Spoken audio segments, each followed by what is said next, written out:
এটা আসলে ওই শস্যের মধ্যে ভূত। আচ্ছা আচ্ছা। এ নিয়ে কিছুদিন আগেও দেখলাম রোহিঙ্গা ক্যাম্পে আগুন, ভয়াবহ আগুনে অনেকগুলো ঘর পড়ে গেছে। এখন আজকের পত্রিকাতেও দেখলাম যে রোহিঙ্গা ক্যাম্পে আগুন, যে বারবার আগুন লাগছে, তারপর আমরা সচেতন হচ্ছি না কেন? সম্মানিত সুধী, প্যানোয়া নিউজ থেকে আপনাদেরকে স্বাগত।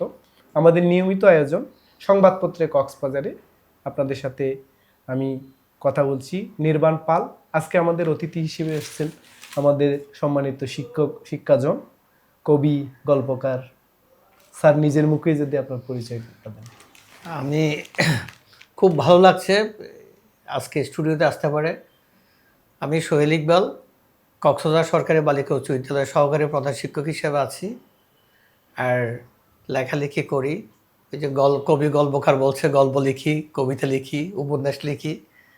আর কক্সবাজার সাহিত্য একাডেমিতে সাধারণ সম্পাদকের দায়িত্বে আছি আমি। তাই ভালো লাগছে এখানে এসে। শুনলেন আমাদের বহুমাত্রিক অধিকারী সোহেল ইকবাল স্যারের কথা।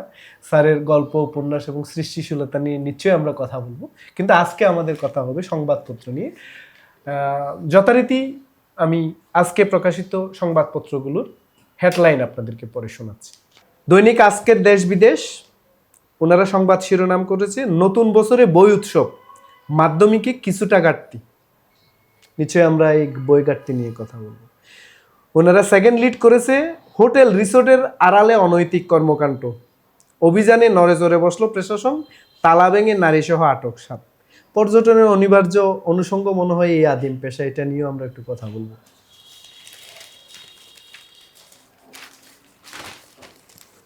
তারপরে দৈনিক বাঁকখালী সংবাদ শিরোনাম করেছে জামায়াত ও সমমনা 8 দলের সঙ্গে জোটবদ্ধ হয়ে লড়বে এনসিপি, বলেছেন নাহিদ ইসলাম।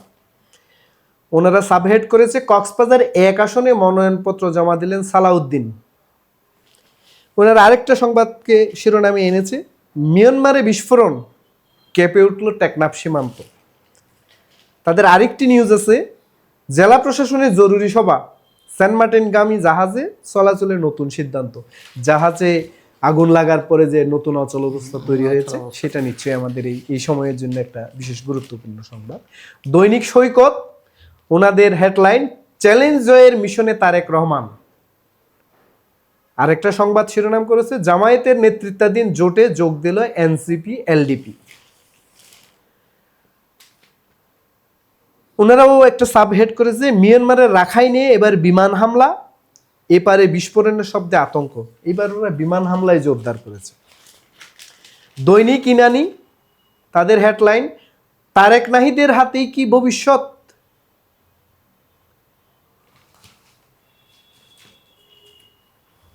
ওনারা আর সাবহেডে লিখেছে সে আগেরটাই ফিটনেস ও অগ্নি নির্বাপন ব্যবস্থা ছাড়া সেন্ট মার্টিনে যাবে না কোনো জাহাজ। দৈনিক রূপসী গ্রাম সংবাদ শিরোনাম করেছে গোলাবর্ষণের বিকট শব্দে কেঁপে উঠল উখিয়া টেকনাফ নাইকুংছড়ি সীমান্ত। ওরা সেকেন্ড লিড করেছে টেকনাফ দিয়ে মালয়েশিয়া পাচারকালে 18 নারী পুরুষ উদ্ধার। স্যার, এই যে একটা চক্র কাজ করছে না, পাচার চক্র মানে প্রচার চক্র, বারে বারে পাহাড় থেকে নারী শিশু সহ উদ্ধার হচ্ছে, এটা নিয়ে নিশ্চয়ই একটু আপনি আলোকপাত করবেন। ওনারা আরেকটি সংবাদ করেছেন খুব ছোট করে, কুতুবদিয়া সৈকত জুড়ে অসংখ্য মৃত কচ্ছপ। বারবার কচ্ছপ ভেসে আসা শব্দ আমরা পাচ্ছি, এটা নিয়েও যদি একটু আপনি কিছু বলেন। দৈনিক নতুন সময়ের মেহেদি সংবাদ শিরোনাম করেছে উন্নত দেশের স্বপ্নে বিভোর রোহিঙ্গারা। এই দেশ নয় স্যার, ওরা উন্নত দেশের স্বপ্নে বিভোর।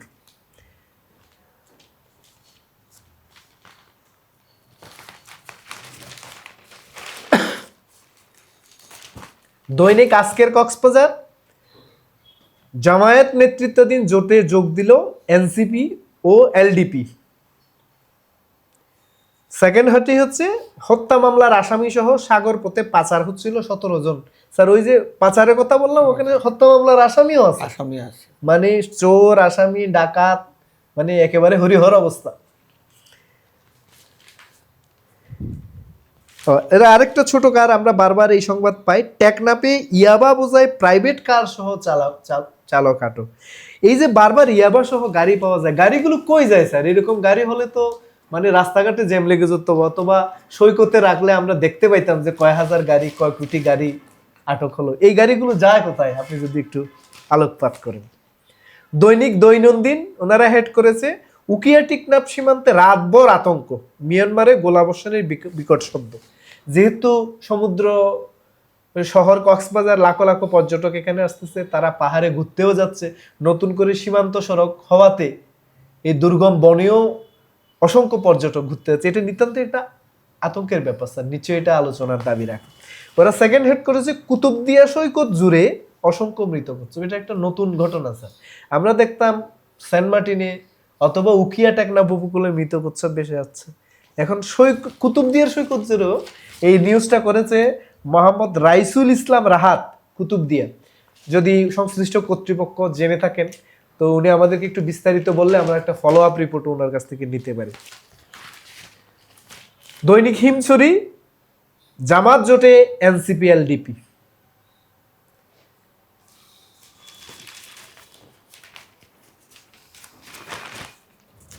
দৈনিক সমুদ্রকণ্ঠ হেডলাইন করেছে নির্বাচনী সমীকরণে ওলটপালট রাজনীতি, মহেশখালীতে ডাকাতের গুলিতে একজন গুলিবিদ্ধ, পরিস্থিতি থমথমে। এই যে মহেশখালী দূরে দূরে বিশাল একটা অর্থনৈতিক জোন তৈরি হচ্ছে, বিশাল একটা অর্থনৈতিক কর্মকাণ্ড পরিচালিত হচ্ছে। সবসময় এখানে এই অর্থনীতিকে কেন্দ্র করেই একটা অরাজকতা, এই যে আইনহীনতা বা আইনের প্রয়োগহীনতা আমরা লক্ষ্য করছি। সবসময় এখান থেকে খুন খারাপির খবর আসছে। আপনি নিশ্চয়ই এই দিকেও আলোকপাত করবেন, কেন এই হত্যাযোগ্য, কেন আমরা এটা থামাতে পারছি না। কক্সবাজার বার্তা আমার হাতে আছে। কক্সবাজার বার্তার সংবাদ শিরোনাম, মিয়ানমারের নির্বাচন ও রোহিঙ্গা প্রত্যাবাসনে অনিশ্চয়তা। স্যার, পার্শ্ববর্তী দেশ বাংলাদেশের একমাত্র দেশ যে দেশের সাথে ভারত ছাড়া অন্য একটা দেশের সাথে সীমান্ত আছে, সেটা কক্সবাজার। সেই কক্সবাজারের পার্শ্ববর্তী মিয়ানমারে এখন নির্বাচন চলছে, আপনি জানেন। এই নির্বাচনে জিতা না জিতা, কে জিতে, সেটা নিয়ে নির্ভর করবে আমাদের অনেকটা, এটাও নিশ্চয়ই আপনি আলোচনায় আনবেন। ওনারা আরেকটি সংবাদকে করেছে, বারবার আমরা এই কথাটা বলছিলাম যে লবণ চাষে ব্যাহত হচ্ছে, ওনারা নতুন করে বলছে ঘন কুয়াশা ও গোমট আবহাওয়ার জন্য লবণ উৎপন্ন ব্যাহত। এই যে লবণ, পান এবং সুপারি নিয়ে যে কক্সবাজারের ভিত্তি, লোকসানের আশঙ্কায় লবণ চাষিরা, যদি এই বিষয়ে একটু বলেন। ওরা আরেকটি ছোট নিউজ শেষে দিয়েছে, খুব ইম্পর্টেন্ট। চকরিয়া স্টেশনে সৈকত এক্সপ্রেসে পাথর নিক্ষেপ, রেলকর্মী আহত, অনেকে নিহত হইতে পারত। এই রেলকর্মীতে যোগাযোগ করি কিন্তু আমি আপনারা, মানে আমরা কক্সবাজারের মানুষ এই পাথর মেরে আহত করতেছি। সর্বোপরি রেল হচ্ছে একটা জাতীয় সম্পত্তি। এই যে জাতীয় সম্পত্তি ক্ষতি করার যে আমাদের এই মানসিকতা, এটা নিয়ে নিশ্চয়ই কিছু বলবেন। আমার সর্বশেষ যে আমার হাতে যে সংবাদটি আছে, দৈনিক কক্সবাজারের সংবাদ শিরোনাম করেছে মনোনয়নপত্র নিল 3144 জন, আজ দাখিলের শেষ সময়। ওনারা একটা অত্যন্ত গুরুত্বপূর্ণ স্পর্শকাতর সাবহেড করেছে, টেকনাফ রোহিঙ্গা ক্যাম্পে আগুন, টেকনাফ ক্যাম্পে আগুনে ক্ষতিগ্রস্ত শত শত।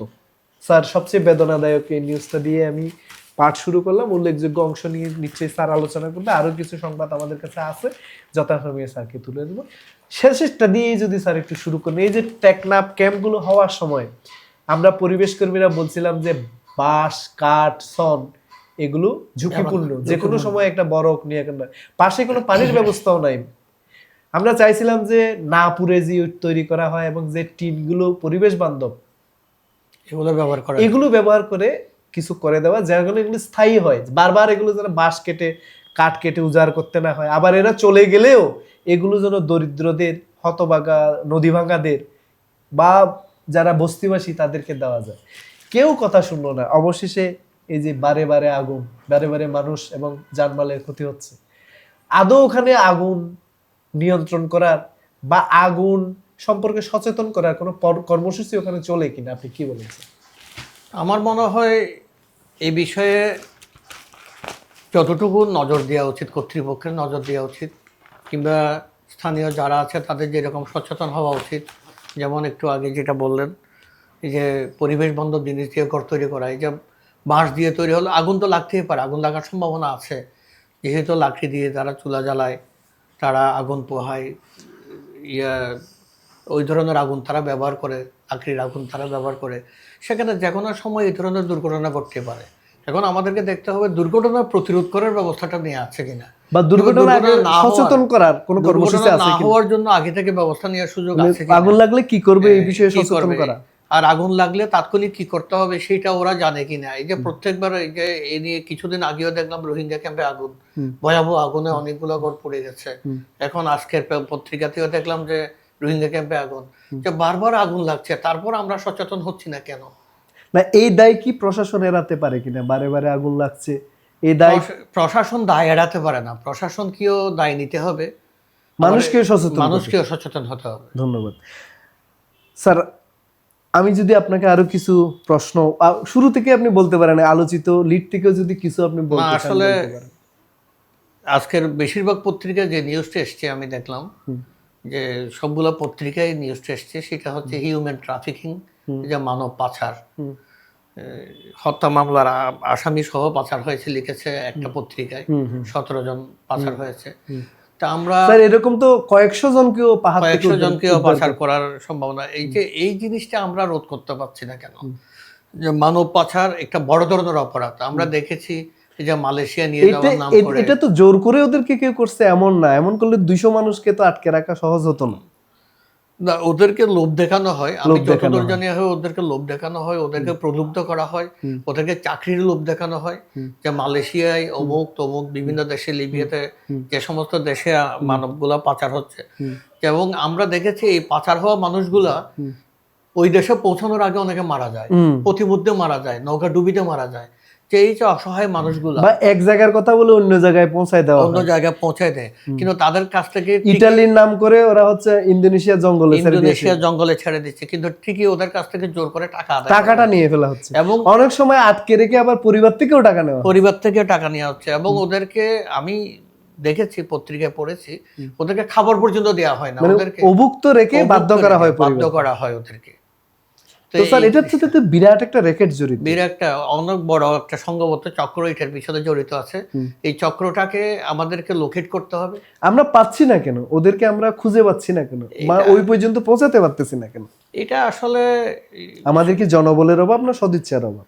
এটা আমি মনে করি যে আমাদের সদিচ্ছারও কিছুটা অভাব আছে, জনবলের অভাব তো আছেই, সবখানে কিছু কিছু না কিছু না অভাব আছে। আমাদের যে পরিমাণ আইন শৃঙ্খলা থাকার কথা, আর আমরা জানি গত 5ই আগস্টের পরে আমাদের আইন শৃঙ্খলা পরিস্থিতি একটু খারাপ, বিশেষ করে আইন শৃঙ্খলা বাহিনী ওরা ঠিক আগের মতো ওই সুপার তৎপরতা নাই, সুপার ইয়েতে নাই, ওই ধরনের তৎপরতা তাদের নাই। এটাও একটা হয়তো ওরা আগের মতো ওভাবে অ্যাক্টিভ নাই, তো সেই ওদেরকে উদ্বুদ্ধ করতে হবে, এটা যাতে না হয় সেই বিষয়টা আমাদেরকে দেখতে হবে। এটা স্যার আপনি তো ওই শিক্ষার সাথে জড়িত প্রধানতম প্রতিষ্ঠানের দায়িত্বে আছেন, এবং আমরা শুনতে পাচ্ছি যে সর্বোচ্চ হাই স্কুলের সর্বোচ্চ প্রতিষ্ঠানেও আপনি খুব সম্প্রতি যোগদান করতে যাচ্ছেন, আমরা খবর পাচ্ছি।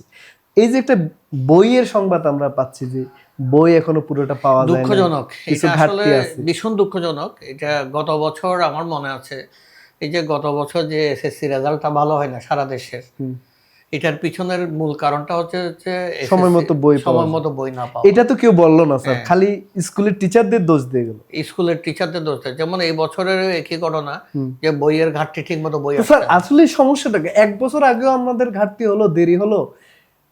একটা সময় তো আমরা জানুয়ারির 1 তারিখ উৎসব করতাম, বই উৎসব, ওটা থেকে আমরা পিছিয়ে গেলাম, আমরা আরো এগিয়ে যাওয়ার কথা, সেখানে পিছিয়ে গেলাম। এই জিনিসটা নিয়ে আসলে আমাদের ভাবতে হবে, এই যে যারা বিশেষ করে আমাদের পাঠ্যপুস্তক বোর্ড, এনসিটিবি কেন আগের মতো না, গত বছর একটা অজুহাত ছিল যে আমরা কিছু নতুন অধ্যায় যোগ করার কারণে, এইবার তো নতুন পুরাতন কিছু বাবার দরকার না, 1 বছর আগে রেডি হয়ে গেছে কারিকুলাম, তারপরে আমরা পারলাম না কেন? কি মনে হয় স্যার? আমি মনে করি এখানে আমাদের একটু অবহেলার ব্যাপার আছে, যারা রাষ্ট্রীয় অবহেলা নাকি শিক্ষা বোর্ডের অবহেলা, শিক্ষা ব্যবস্থার বোর্ডের যে কারিকুলাম বোর্ড, টেক্সট বোর্ড, যারা বই প্রকাশ করে, তারা ওই যে আগে যদি পেরে থাকে এখন পারবে না কেন? আগের যে 1 তারিখের মধ্যে সমস্ত বই সবখানে পৌঁছা দেওয়ার যে প্রক্রিয়াটা, সেই উদ্যমটাকে আমরা কেন পিছিয়ে গেলাম, কি কারণে পিছিয়ে গেলাম, আমরা কেন সময়মতো পরিকল্পনা কেন নিলাম সময়মতো না পরিকল্পনা এবং নিলাম এগুলো না? মনিটর করতে পারলাম না? কেন আমরা আগে থেকে ছাপানোর কাজটা শুরু করলাম না? মানে আজ থেকে তো 3 মাস আগে পত্রিকায় নিউজ আসছিল যে বই সময় মতো যাবে না। যাবে তো না, সংবাদ কর্মীরা যদি এই পূর্বাভাস পায়, কর্তা ব্যক্তিরা পায় না কেন? কর্তা ব্যক্তিরা যদি পায় না। পেয়ে থাকে তাহলে মেজার, উপযুক্ত মেজার কেন নেন? এটা আসলে ওই শস্যের মধ্যে ভূত। আচ্ছা আচ্ছা স্যার, এখানে কি মানে শিক্ষা বোর্ড, শিক্ষা মন্ত্রণালয় বা শিক্ষা কর্মকর্তা, জেলাতে জেলা শিক্ষা কর্মকর্তা, উপজেলায় উপজেলা শিক্ষা কর্মকর্তা, বিভাগে বিভাগীয় কর্মকর্তা, ওনারা দায় এড়াতে পারে কি? কেউ পারে না, কেউ দায় এড়াতে পারে না। এটা প্রত্যেকের তো কোনো শাস্তিও হয় না মনে হয়। না, কোনো শাস্তি হয় না। আচ্ছা, এটাই আপনাদের এটা সুবিধা। মনে হচ্ছে একটা ট্রেডিশন হয়ে গেছে মানে যে যত দেরি করে বই দিতে পারে। বই দিতে পারে। গুড স্যার, একটু সম্পূরক প্রশ্ন করি, এই মুহূর্তে আপনারা কতটি বই ঘাটতিতে আছেন আপনার স্কুল যদি বলেন? আমরা আপনি যদি অন্যায় আর বলতে পারেন, আমি আপনাকে করব না। আমরা এখনো ওই কিছু বই এসছে, সব বই এখনো আমাদের হাতে আসেনি। কি পরিমাণ বই এসেছে? আমি একেবারে অবিকল সংখ্যাটা ঠিক বলতে কাছাকাছি পারছি না। যদি বলেন। কাছাকাছি আমরা প্রায় এই 75 ভাগ বই আমরা পেয়েছেন, 25 ভাগ অভাব। 25 ভাগ অভাব আছে। ধন্যবাদ আপনাকে। স্যার, আমরা একটা সংবাদ দেখলাম বিরল প্রজাতির মৃত কচ্ছপ, এবং আরেকটা সংবাদ আমরা দেখলাম কক্সবাজার বার্তায় কুতুবদিয়া সৈকত জুড়ে অসংখ্য মৃত কচ্ছপ। সংবাদটা করেছেন মোহাম্মদ রাইতুল ইসলাম রাহাত, ওনার নামেই আমি সংবাদটা বিশ্লেষণ করতে যাচ্ছি। না, আমার এই যে আমরা কিছুদিন আগে দেখলাম যে কি হাতি মারা গেছে গত 20 বছরে 44টা, এই যে মৃত কচ্ছপ, মৃত ডলফিন বেশি আসছে, এখন এটার কারণটা আসলে আমাদের আগে দেখতে হবে। যেমন এই যে কচ্ছপগুলো মারা যাচ্ছে কেন, কি কারণে মারা যাচ্ছে? মারা যাওয়ার পিছনে আমি যতদূর আমার ধারণা আর কি, যে পরিবেশের যে অবক্ষয় হচ্ছে, এই যে পরিবেশের যে বিপর্যয় হচ্ছে, ওরা এই যে কচ্ছপ বলেন, এই যে মৃত হাতির কথা বলেছেন, মৃত হাতির কথা বলেন, কচ্ছপ বলেন, ওরা ওদের পরিবেশটা পাচ্ছে না।